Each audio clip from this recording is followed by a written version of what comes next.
आज प्रधानमन्त्रीले अर्को एउटा कुरा भनेर जानुभयो कि एउटा कर्मचारीको सरुवा हुँदै गर्दा ऊ मन्त्रीप्रति लोयल हुने, कर्मचारी मन्त्रीप्रति लोयल हुने कि देशप्रति? मन्त्रीको चाप्लुसी गर्नलाई को कर्मचारी आउँछ? कस्तो कुरा गरेर जानुभयो उहाँले कि मन्त्रीप्रति लोयल भएन त्यसैले सरुवा गरियो रे। राज्यप्रति, राज्यले तोकेको उसको जब डिस्क्रिप्सन प्रति, ऊ जे कार्यविधि लिएर आएको छ त्यो प्रति, उसको संस्थाको लक्ष्य प्रति, यो प्रति लोयल हुने कर्मचारी हामीलाई चाहिएको छ, कुनै मन्त्री प्रति लोयल हुने होइन। सम्माननीय प्रधानमन्त्रीज्यूले बोल्ने क्रममा स्वीकार्नु भयो कि पूर्व तयारी पर्याप्त थिएन भनेर। उहाँले स्वीकार्नु भयो भनेपछि सरकारले अब त्यो स्वीकार्दैमा त हुँदैन होला। दुईजनाको त ज्यान गइसक्यो। सबिन महर्जनलाई गोली लागेको छ, ऊ ढुङ्गा हानिराखेको थिएन, ऊ हिँडेर फर्किराखेको थियो। सुरक्षाकर्मीतिर पनि अगाडि बढिराखेको थिएन, ऊ आफ्नो साथीभाइतिर फर्किरहेको बेलामा पछाडिबाट गोली हानेको छ। ऊ भागिराखेको पनि थिएन, दौडिराखेको पनि थिएन, ऊ सामान्य रूपले हिँडिराखेको थियो। छ्यापछ्याप्ती सञ्जालमा त्यो भिडियो पाइन्छ। अब यसमा प्रश्न उठ्नु पर्दैन। सुरेश रजकको जुन सामान्य रूपमा ऊ उभिराखेको देखिन्छ, त्यसको 10 मिनटपछि ऊ जलिराखेको देखिन्छ र एभिन्यूज टेलिभिजनमा काम गर्ने एक उसको सहकर्मीको भनाइ अनुसार ऊ एउटा कोठामा कुनामा थचक्क बसिराखेको अवस्थामा उसको जलेको शरीर भेटियो। एउटा कोठामा थुनिएको व्यक्तिको कुनामा गएर थचक्क कसरी बस्छ ऊ? त्यसमा शंका गर्ने ठाउँ त यथेष्ट छ। सदनलाई एउटा शालीन, भद्र र संसदीय प्रणाली, संविधान कानून अन्तर्गत अभ्यास गरियोस् भन्ने हाम्रो पनि अनुरोध छ। तर त्यो अनुरोध गर्दै गर्दा म तात्कालीन प्रधानमन्त्री प्रचण्डज्यू रोस्टममा गएर बोल्दै गर्दा अहिलेको सत्ता पक्षबाट भएको अराजकता पनि उहाँहरूलाई सम्झेर सुध्रिने सुझाव पनि दिन्छु कि त्यो बेला चाहिँ तपाईहरूले के गर्नुभएको थियो र आज एउटा सांसदले गर्दै गर्दा तपाईहरूलाई क्षम्य भएन। हामीलाई पनि त्यो बेला भएको थिएन, आज पनि भएन। हामी त्यो बेला पनि विरोध गर्यौं, आज पनि विरोध गर्छौं। त्यस्तो नगर्दिनुस्, त्यो हामी सिक्न चाहदैनौं भनेर प्रधानमन्त्रीजी आज आएर बोल्नुभयो। उहाँको प्राथमिकता विदेश भ्रमणमा धेरै थियो। हाम्रो सुन्ने इच्छा र हाम्रो आकांक्षा र हाम्रो अपेक्षा यो अहिले भइराखेको राजनीतिक जुन तरलता छ, सदनमा प्रश्नहरू छ, त्यता बढी केन्द्रित भइदिनु हुन्थ्यो कि भन्नेतिर थियो। तर खैर हामी अर्को मौका कुरौँला। आज मौन बस्यौं तर चुप लागेर चाहिँ बस्दैनौं। प्रश्न यथावत रहनेछ र प्रश्न जीवित रहनेछ।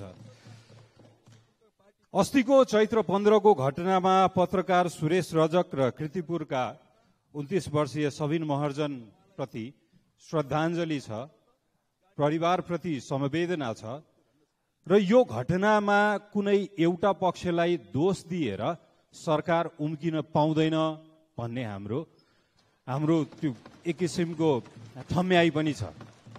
हाम्रो ठम्याइ किन छ भने अघि सम्माननीय प्रधानमन्त्रीज्यूले बोल्ने क्रममा स्वीकार्नु भयो कि पूर्व तयारी पर्याप्त थिएन भनेर। उहाँले स्वीकार्नु भयो भनेपछि सरकारले अब त्यो स्वीकार्दैमा त हुँदैन होला। दुईजनाको त ज्यान गइसक्यो, करोडौंको क्षति भइसक्यो। अनि उहाँले एक ठाउँमा सार्वजनिक कार्यक्रममा 10-15 हजार मान्छे त ओरदोर गरिरहन्छन्, त्यसलाई ठूलो कुरा नबनाऊ भनेर भन्नुभयो। त्यही दिन आन्दोलनको दिन गृह प्रशासनका प्रवक्ताले, गृह मन्त्रालयका प्रवक्ताले 4000 मान्छे मात्र थियो भन्नुभयो। 10-15 हजार त ओरदोर गरिरहन्छन् भन्ने प्रधानमन्त्रीको गृह प्रशासनले 4000 किन सम्हाल्न सकेन? त्यो प्रश्न उठ्दैन हैन? त्यो प्रश्न त उठ्छ नि। र अर्को कुरा, जुन सबिन महर्जनलाई गोली लागेको छ, ऊ ढुङ्गा हानिराखेको थिएन, ऊ हिँडेर फर्किराखेको थियो। सुरक्षाकर्मीतिर पनि अगाडि बढिराखेको थिएन, ऊ आफ्नो साथीभाइतिर फर्किरहेको बेलामा पछाडिबाट गोली हानेको छ। ऊ भागिराखेको पनि थिएन, दौडिराखेको पनि थिएन, ऊ सामान्य रूपले हिँडिराखेको थियो। छ्यापछ्याप्ती सञ्जालमा त्यो भिडियो पाइन्छ। अब यसमा प्रश्न उठ्नु पर्दैन।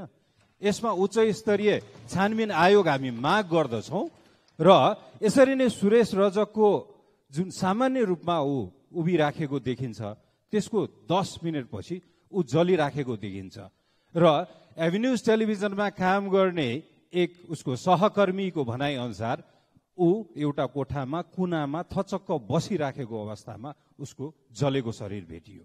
एउटा कोठामा थुनिएको व्यक्तिको कुनामा गएर थचक्क कसरी बस्छौ? त्यसमा शंका गर्ने ठाउँ त यथेष्ट छ।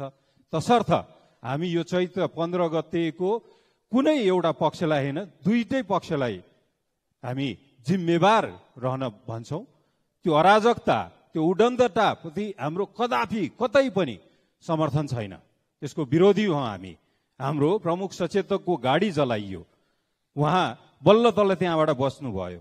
जुन घरमा आगो लगाइयो त्यसको तेस्रो तल्लामा रहेको कम्प्युटर व्यवसायी हाम्रो कोशी प्रदेशको सदस्य हो रविन्द्र ओझा, उहाँको व्यवसाय पनि लक्षित गरियो। यहाँ कित्ता काट गर है, तिमीहरू कित्ता काट गर भनेर धेरै प्रश्न उठाउनुहुन्छ, तर त्यो दिनको प्रहारमा त हामीलाई लक्षित गरिएको छ। हामी लक्षित भएका छौं। हाम्रो प्रमुख सचेतकको गाडी, हाम्रो प्रदेश सदस्यको व्यवसाय सबै लक्षित भएको छ अनि हामी असुरक्षित महसुस गर्दैछौं।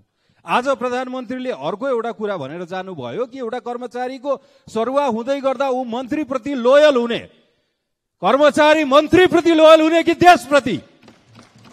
मन्त्रीको चाप्लुसी गर्नलाई को कर्मचारी आउँछ? कस्तो कुरा गरेर जानुभयो उहाँले कि मन्त्रीप्रति लोयल भएन त्यसैले सरुवा गरियो रे? राज्यप्रति, राज्यले तोकेको उसको जब डिस्क्रिप्सन प्रति, ऊ जे कार्यविधि लिएर आएको छ त्यो प्रति, उसको संस्थाको लक्ष्य प्रति, यो प्रति लोयल हुने कर्मचारी हामीलाई चाहिएको छ, कुनै मन्त्री प्रति लोयल हुने होइन।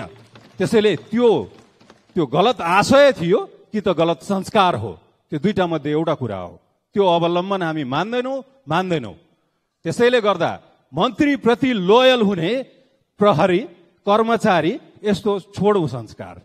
यो सेपरेसन अफ पावर भन्छ, लोकतन्त्र मान्नुहुन्छ तपाईहरू भने सेपरेसन अफ पावर पनि मान्नुहोस्। त्यसैले गर्दाखेरि म लोकतन्त्र मान्नुहुन्छ, गणतान्त्रिक भन्नुहुन्छ भने हामी पनि त्यही छौं, हामी पनि मान्छौं। तर यो अवसरवाद र राजनीतिक मिटर ब्याजीको अभ्यास गर्ने लोकतन्त्र र गणतन्त्र होइन। हामी निष्पक्ष, अनुशासित, संविधानले तोकेको गणतन्त्र र लोकतन्त्र मानेर आएको छौं र हामी यो देशको हरेक कर्मचारीलाई देश, नागरिक, मतदाता, करदाता प्रति लोयल भइदिन भन्छु, कुनै मन्त्री प्रति होइन। धन्यवाद।